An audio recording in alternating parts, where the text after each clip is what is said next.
Bismillahirrahmanirrahim. Assalamualaikum warahmatullahi wabarakatuh. Waalaikumsalam warahmatullahi wabarakatuh. Waalaikumsalam warahmatullahi wabarakatuh. Terima kasih kepada Bapak Faisal Sadamuron, MPD, selaku lampu mata kuliah pengantar pendidikan yang telah memberikan waktunya kepada kami. Kami dari kelompok 2 akan menjelaskan tentang sistem pendidikan nasional. Di sini saya Syahla Indira Dewi dengan NIM 2312487 sebagai moderator.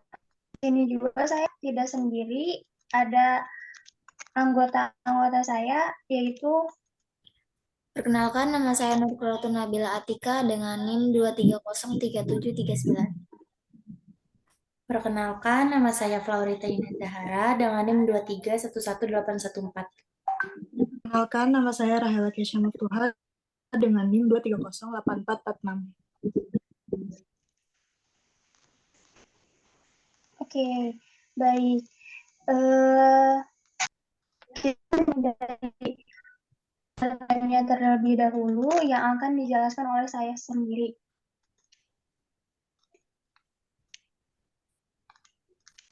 Oke, pengertian sistem pendidikan nasional adalah strategi atau metode di mana suatu sistem pendidikan yang berlandasan, yang dijiwai oleh suatu falsafah hidup suatu bangsa dan bertujuan mengabdikan pada kepentingan dan cita-cita nasional bangsa tersebut. Oke, lanjut.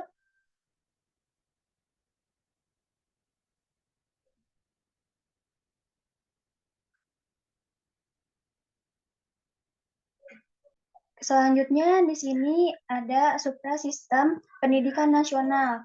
Yang pertama ada sistem sosial budaya. Sosial budaya ini ada poin-poinnya. Yang pertama karakteristik.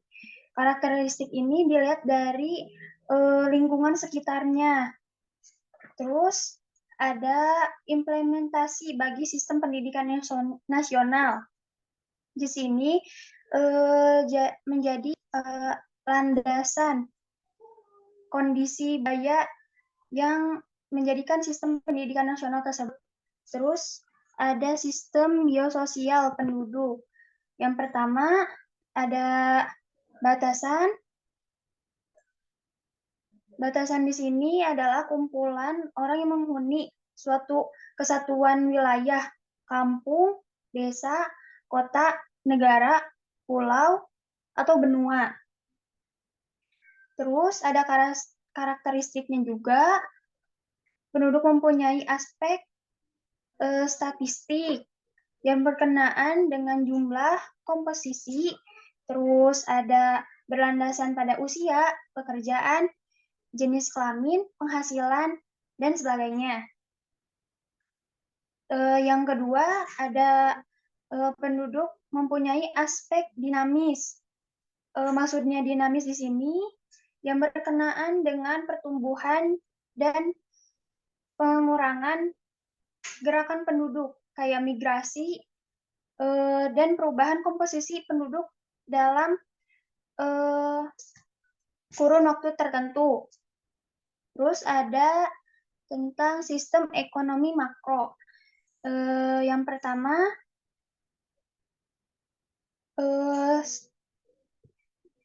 perekonomian secara keseluruhan itu menyangkut pada perusahaan-perusahaan, rumah tangga, harga, upah, serta pendapatan. Misalnya, tentang kemakmuran dan resensi, ada output barang dan jasa. Terus total perekonomian, dan lanjut pertumbuhan outputnya. Terus yang terakhir ada sistem politik. Super sistem pendidikan nasional juga di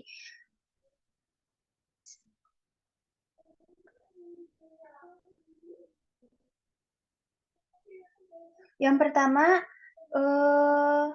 ada batasan sistem perolehan kekuasaan yang menggunakan untuk mewujudkan cita-cita hidup, bernegara, dan berbangsa. Terus, slide selanjutnya.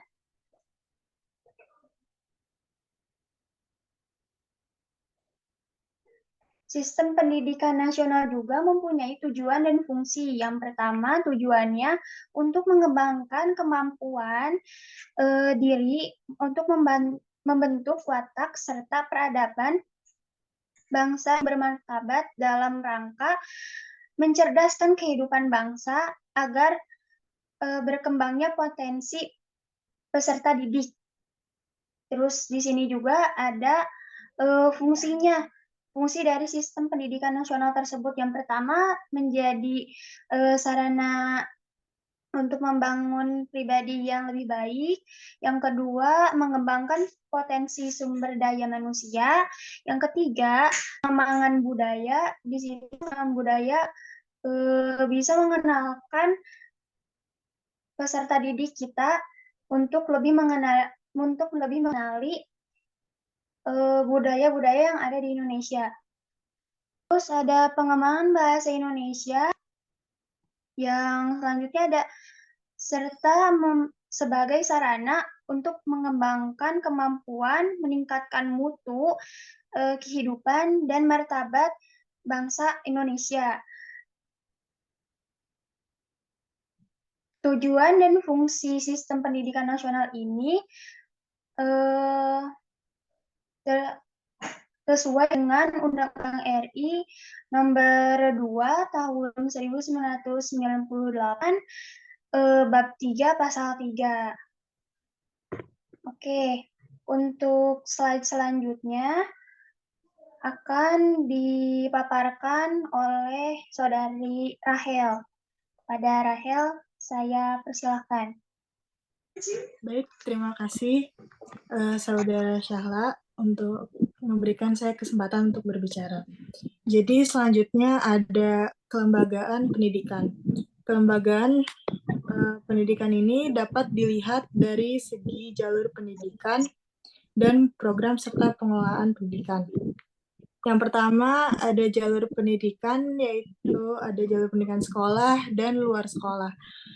Jadi jalur pendidikan sekolah ini merupakan pendidikan yang diselenggarakan di sekolah melalui kegiatan belajar, mengajar, serta berjenjang dan bersinambungan, yaitu di dalamnya ada pendidikan dasar, pendidikan menengah, dan pendidikan yang tinggi. Ini sifatnya formal, diatur berdasarkan ketentuan-ketentuan pemerintah. Yang kedua, ada jalur pendidikan luar sekolah. Jalur pendidikan luar sekolah ini merupakan pendidikan yang bersifat kemasyarakatan yang diselenggarakan di luar sekolah melalui kegiatan belajar mengajar yang tidak berjenjang dan tidak bersinambungan. Selanjutnya ada jenjang pendidikan. Jadi jenjang pendidikan ini sendiri ada 3, yaitu jenjang pendidikan dasar, menengah, dan tinggi. Pendidikan dasar itu diselenggarakan untuk memberikan bekal dasar yang diperlukan untuk hidup dalam masyarakat, berupa pengembangan sikap, pengetahuan, dan keterampilan dasar. Yang kedua, itu pendidikan menengah, yang lamanya 3 tahun sesudah pendidikan dasar, diselenggarakan di SLTA, berfungsi sebagai lanjutan dan perluasan pendidikan dasar dalam hubungan ke atas mempersiapkan peserta didik untuk mengikuti pendidikan tinggi ataupun memasuki lapangan kerja. Yang selanjutnya ada jenjang pendidikan tinggi. Jenjang pendidikan tinggi ini merupakan kelanjutan pendidikan menengah yang diselenggarakan untuk menyiapkan peserta didik menjadi anggota masyarakat yang memiliki kemampuan akademik atau profesional yang dapat menerapkan, mengembangkan, atau menciptakan ilmu pengetahuan teknologi atau kesenian. Selanjutnya ada program dan pengelolaan pendidikan. Yang pertama ada jenis program pendidikan. Di dalamnya ada 5, yaitu pendidikan umum, kejuruan, luar biasa, kedinasan, dan keagamaan. Jadi pendidikan umum itu pendidikan yang mengutamakan perluasan pengetahuan dan keterampilan peserta didik. Lalu selanjutnya ada pendidikan kejuruan, yaitu pendidikan yang mempersiapkan peserta didik untuk dapat bekerja pada bidang pekerjaan tertentu. Selanjutnya ada pendidikan luar biasa. Ini merupakan pendidikan khusus yang diselenggarakan untuk peserta didik yang menyandang kelainan fisik atau mental. Selanjutnya, pendidikan kedinasan merupakan pendidikan khusus yang diselenggarakan untuk meningkatkan kemampuan dalam pelaksanaan bagi pegawai atau calon pegawai suatu departemen pemerintah atau lembaga pemerintah non-departemen. Selanjutnya ada pendidikan keagamaan. Ini merupakan pendidikan khusus yang mempersiapkan peserta didik untuk dapat melaksanakan peranan yang menuntut penguasaan pengetahuan khusus tentang ajaran agama masing-masing. Selanjutnya ada kurikulum program pendidikan. Itu ada dua, yaitu kurikulum nasional dan muatan lokal. Tujuan pendidikan nasional ini dinyatakan dalam Undang-Undang Republik Indonesia Nomor 2 Tahun 1989. Selanjutnya ada kurikulum muatan lokal.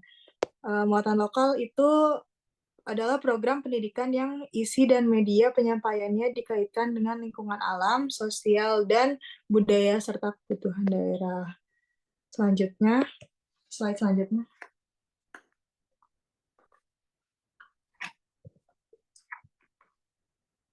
Selanjutnya ada proses transformasi dalam sistem pendidikan nasional. Yang pertama ada proses transformasi dengan pendekatan manajemen pendidikan. Jadi proses transformasi dengan pendekatan manajemen operasional melibatkan fungsi-fungsi manajemen atau pengelolaan dalam penyelenggara segala bentuk operasional dalam sistem pendidikan nasional. Pendekatan manajemen operasional memiliki beberapa fungsi. Yang pertama ada strategik, lalu personil, lalu material, keuangan, dan informasi. Jadi fungsi manajemen strategik itu menghasilkan kebijaksanaan umum, pelaksanaan, dan teknis pendidikan. Lalu fungsi manajemen personil itu menghasilkan tersedianya tenaga kependidikan yang cukup dan bermutu. Selanjutnya, fungsi manajemen material itu menghasilkan tersedianya perlengkapan pendidikan yang cukup dan bermutu. Fungsi manajemen keuangan itu menghasilkan tersedianya biaya pendidikan yang cukup, memadai dalam menjamin kelancaran atau efisiensi penyelenggaraan sistem pendidikan. Yang fungsi terakhir itu ada manajemen informasi, itu menghasilkan tersedianya informasi pendidikan yang diperlukan oleh lingkungan dalam sistem pendidikan nasional dan lingkungan luar. Selanjutnya ada proses transformasi dengan pendekatan edukatif atau pedagogis. Lalu di sini ada prinsip penyelenggaraan pendidikan, yaitu pendidikan diselenggarakan secara demokratis, lalu sebagai satu kesatuan yang sistematik, lalu sebagai suatu proses pembudayaan dan pemberdayaan, lalu ada memberi keteladanan. Selanjutnya ada pendidikan diselenggarakan dengan mengembangkan budaya membaca, menulis, dan berhitung. Lalu ada pendidikan diselenggarakan dengan memberdayakan semua komponen masyarakat. Selanjutnya ada ciri proses pembelajaran yang standar, yaitu interaktif, inspiratif, menyenangkan, menantang, memotivasi, dan memberikan ruang untuk kreativitas dan prakarsa.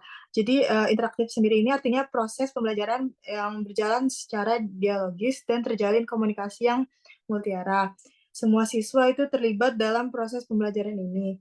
Lalu inspiratif, artinya proses pembelajaran senantiasa memberikan pengalaman berharga bagi peserta didik, baik dari segi gaya mengajar pendidik, kekayaan informasi, khazanah ilmu, ataupun pengalaman belajar yang berkesan sehingga membangun karakter positif pada diri peserta didik.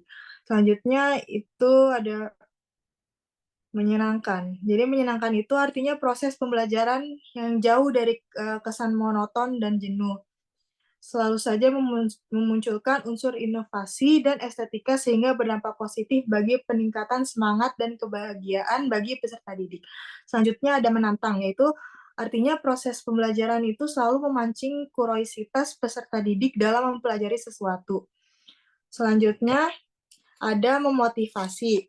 Jadi untuk memotivasi itu artinya proses pembelajaran senantiasa melibatkan peran semua peserta didik.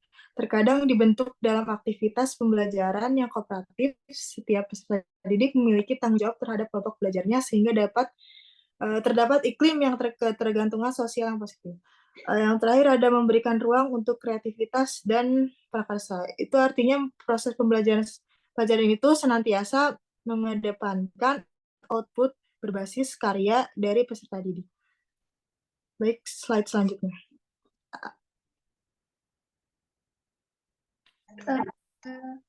Terima kasih kepada Saudari Rahel yang telah memaparkan materinya. Untuk pemaparan materi selanjutnya akan disampaikan oleh saudari saya, Flaurita. Pada Flaurita dipersilakan.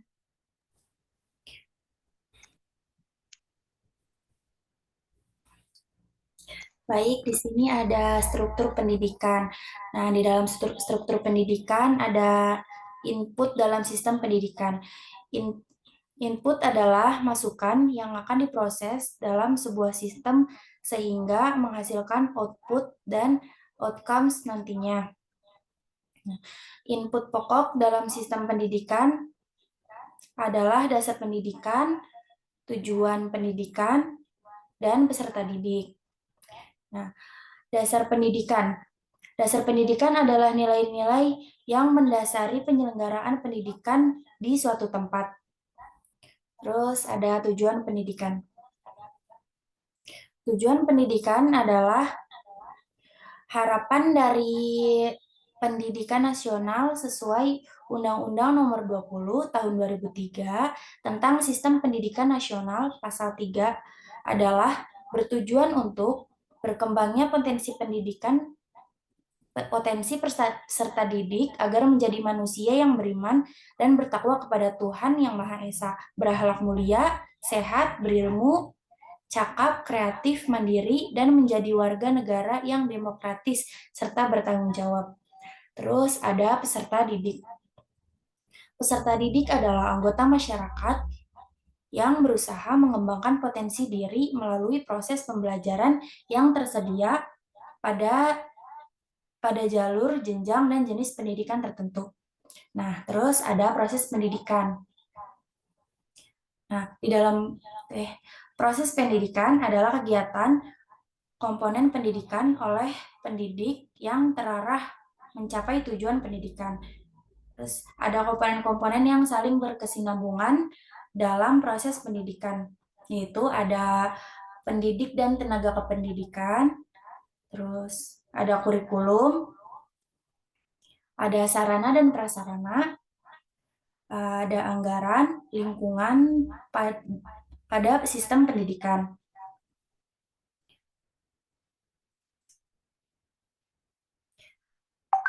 Nah, di sini pendidik dan tenaga kependidikan. Menurut Undang-Undang Nomor 20 Tahun 2003 tentang Sistem Pendidikan Nasional, pendidik adalah tenaga kependidikan yang berkualifikasi sebagai guru, dosen, konselor, pamong belajar, widyaswara, tutor, instruktur, fasilitator, dan sebutan lain yang sesuai dengan kekhususannya, serta berpartisipasi dalam menyelenggarakan pendidikan. Tenaga kependidikan adalah anggota masyarakat yang mengabdikan diri dan diangkat untuk menunjang penyelenggaraan pendidikan. Pendidik tidak hanya bertanggung jawab dalam memberikan materi pengajaran, tetapi membentuk kepribadian peserta didik. Terus ada kurikulum. Kurikulum adalah seperangkat rencana dan pengaturan mengenai tujuan, isi, dan bahan pelajaran, serta cara yang digunakan sebagai pedoman penyelenggaraan kegiatan pembelajaran untuk mencapai tujuan pendidikan tertentu. Terus ada sarana dan prasarana.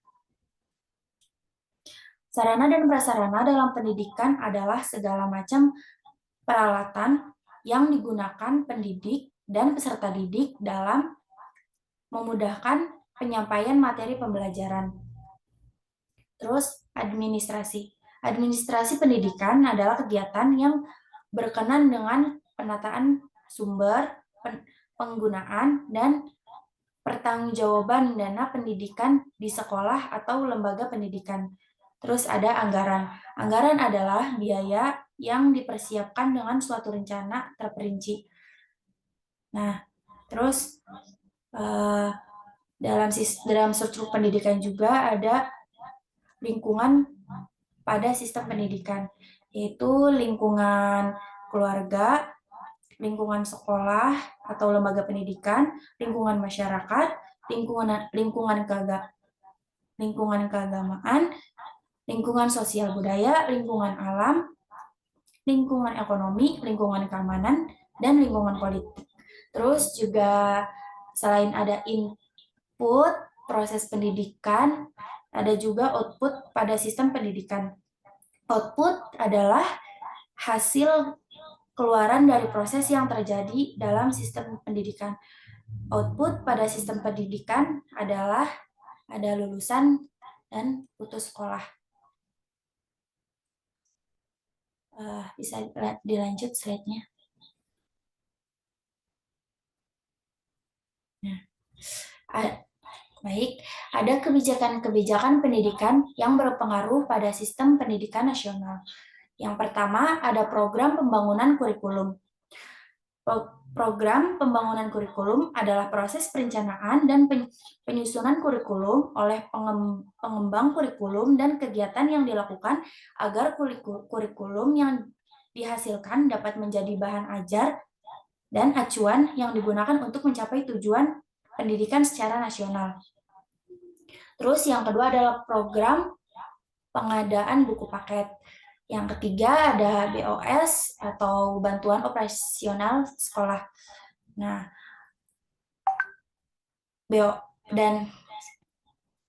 BOS adalah program yang diusung pemerintah untuk membantu sekolah di Indonesia agar dapat memberikan pembelajaran dengan optimal. Bantuan yang diberikan melalui dana BOS yakni berbentuk dana. Dana tersebut dapat dipergunakan untuk keperluan sekolah seperti pemeliharaan sarana dan prasarana sekolah, hingga membeli alat multimedia untuk menunjang kegiatan belajar mengajar. Terus ada program manajemen peningkatan mutu berbasis sekolah atau bisa disingkat dengan MPMBS. Nah, MPMBS adalah bagian dari program MBS atau manajemen berbasis sekolah yang merupakan antitesis atas manajemen terpusat melalui program desentralisasi bidang pendidikan dan partisipasi masyarakat yang tinggi. Terus yang kelima ada program peningkatan mutu guru. Baik, mungkin itu saja yang saya sampaikan. Saya kembalikan kepada moderator. Baik, terima kasih kepada Saudari Flaurita yang telah memaparkan materinya. Untuk materi selanjutnya akan dipaparkan oleh Saudari Cantika. Waktu dan tempat saya persilahkan. Baik, terima kasih kepada Saudara Syahla. Yang selanjutnya yaitu ada bagaimana teknologi telah mempengaruhi pendidikan nasional. Di sini adanya informasi yang digunakan untuk media pembelajaran dapat berdampak positif bagi para siswa, yaitu mereka bisa lebih mudah dalam mencari informasi yang diperlukan selama proses pembelajaran. Media yang bisa digunakan adalah dengan menyediakan komputer dan internet di tiap-tiap sekolah. Menyediakan fasilitas belajar melalui proses perencanaan, pengembangan, pemanfaatan, pengelolaan, serta mengevaluasikan sumber-sumber belajar. Selanjutnya itu ada dampak positif dan negatif.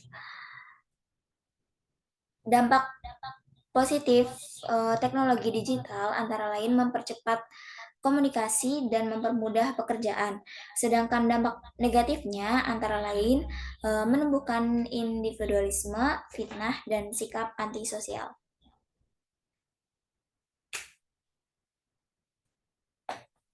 Selanjutnya yaitu ada sistem pendidikan di Indonesia. Sistem pendidikan di Indonesia itu seperti apa sih? Nah, Indonesia memiliki sistem nasional pendidikan tersendiri yang menerapkan wajib belajar 12 tahun, yaitu 9 tahun pendidikan dasar yang meliputi 6 tahun di sekolah dasar, serta masing-masing 3 tahun di SMP dan di SMA. Sistem pendidikan Indonesia ini dibuat untuk memberikan sikap positif, menambahkan pengetahuan akademis, dan juga mengasah keterampilan setiap siswa sejak dasar.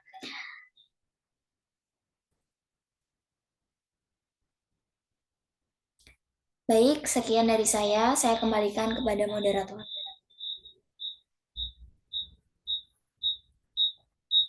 Baik, jadi bisa kita simpulkan dari materi yang telah dipaparkan oleh pemateri. Jadi sistem pendidikan nasional itu berarti berdasarkan dan dijiwai oleh suatu falsafah hidup, suatu bangsa yang bertujuan untuk mengabdi kepada kepentingan cita-cita nasional. Terus juga di sini lembaga-lembaga yang mencakup pendidikan tersebut ada penunjangnya juga kayak dari SMP, dari SD, SMP, SMA, serta perkuliahan. Ada juga faktor-faktor yang mempengaruhi sistem pendidikan nasional, dari tujuan fungsinya juga, terus ada landasan-landasan hukum, serta pengaruh dari lingkungan juga. Jadi pendidikan juga tidak mencakup yang formalnya saja kayak TK, SMP, SD, dan SMA, tapi juga bisa dipelajari dari masyarakat dan sosial budaya. Oke, jadi cukup sekian pematerian dari kelompok kami.